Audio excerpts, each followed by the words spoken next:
সকলকে নমস্কার, আপনাদেরকে স্বাগত জানাই আমাদের চ্যানেল জনকল্যাণ আপডেট। আজকের বিষয় বিগ ব্রেকিং নিউজ যে অন্নপূর্ণা যোজনার পশ্চিমবঙ্গ সরকারের তরফ থেকে অফিসিয়াল নোটিফিকেশান চলে এসেছে। সেই অফিসিয়াল নোটিফিকেশানটাকে আমি ইংরেজি থেকে বাংলাতে ট্রান্সলেট করে নিয়েছি।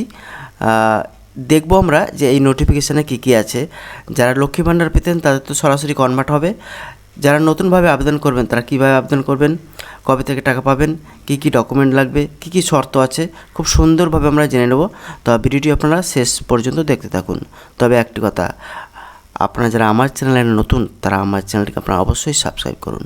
আচ্ছা, দেখুন আমি পড়ছি। পশ্চিমবঙ্গ সরকারের নতুন ঘোষণা, অন্নপূর্ণা যোজনা পশ্চিমবঙ্গ সরকারের নারী ও শিশু বিভাগ এবং সমাজ কল্যাণ দপ্তরের পক্ষ থেকে একটি নতুন বিজ্ঞপ্তি জারি করা হয়েছে। রাজ্যের নারীদের স্বাবলম্বী ও আর্থসামাজিক দিক থেকে উন্নত করতে এই অন্নপূর্ণা যোজনা স্কিমটি চালু করার সিদ্ধান্ত নেওয়া হয়েছে। মূল বিষয়, এই স্কিমের আওতায় যোগ্য প্রত্যেক নারীকে প্রতি মাসে ৩,০০০ টাকা করে আর্থিক সহায়তা দেওয়া হবে। এই টাকা সরাসরি উপভোক্তার আধার লিঙ্ক ব্যাঙ্ক অ্যাকাউন্টে অর্থাৎ ডাইরেক্ট বেনিফিট ট্রান্সফার মাধ্যমে পাঠানো হবে। নতুন এই নিয়মটি আগামী ১ জুন ২০২৬ থেকে কার্যকর হতে চলেছে। আবেদনের যোগ্যতা ও শর্তাবলী, সবচেয়ে যেটা ইম্পর্টেন্ট যে আবেদনের যোগ্যতা ও শর্তাবলী, কী কী শর্ত থাকতে হবে। আবেদনকারীকে অবশ্যই নিম্নলিখিত শর্তগুলি পূরণ করতে হবে। প্রথমে বয়স, নারীর বয়স ২৫ থেকে ৬০ বছরের মধ্যে হতে হবে। বেশ, চাকরি ও পেনশন, আবেদনকারী যেন কোনো স্থায়ী সরকারি চাকরি, যেমন কেন্দ্র বা রাজ্য সরকার, সংবিধিবদ্ধ সংস্থা, সরকারি সংস্থা, পঞ্চায়েত, পৌরসভা, স্থানীয় সংস্থা, সরকারি প্রতিষ্ঠানের শিক্ষক বা অশিক্ষক কর্মী থেকে নিয়মিত বেতন বা পেনশন না পান, অর্থাৎ যারা চাকরি করেন তারা পাবেন না।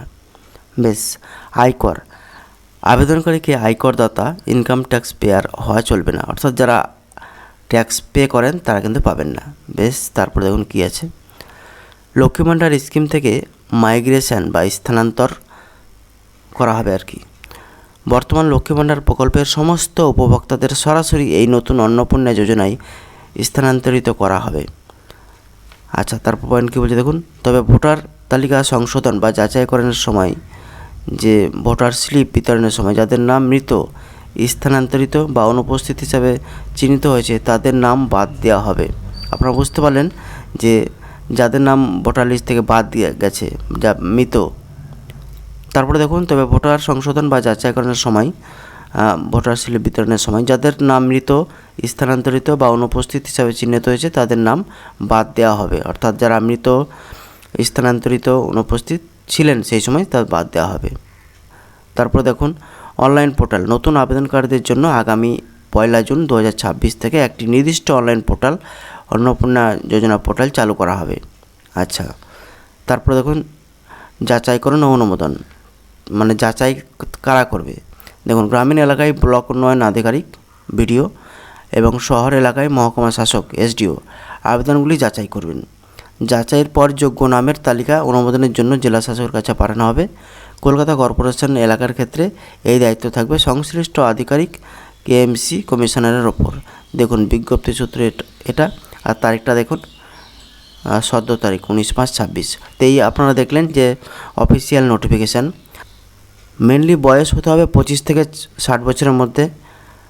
তারপরে আপনার কোনো পে ট্যাক্স করেন না বা ইনকাম ট্যাক্স পে করেন না। আচ্ছা, তারপরে চাকরি করেন না। আর যারা লক্ষ্মী ভাণ্ডার পেতেন তাদের নতুন করে আবেদন করার কোনো ব্যাপার নেই, সরাসরি স্থানান্তরিত হয়ে যাবে, কনভার্ট হয়ে যাবে। তারপরে ১ জুন থেকে আপনার অনলাইন পোর্টাল চালু হয়ে যাবে, যারা মানে ফ্রেশভাবে আবেদন করবেন। তো এই ছিল খুব সুন্দর একটা আপডেট, অফিসিয়াল নোটিফিকেশানের মাধ্যমে, কোনো ফেক নিউজ নয়।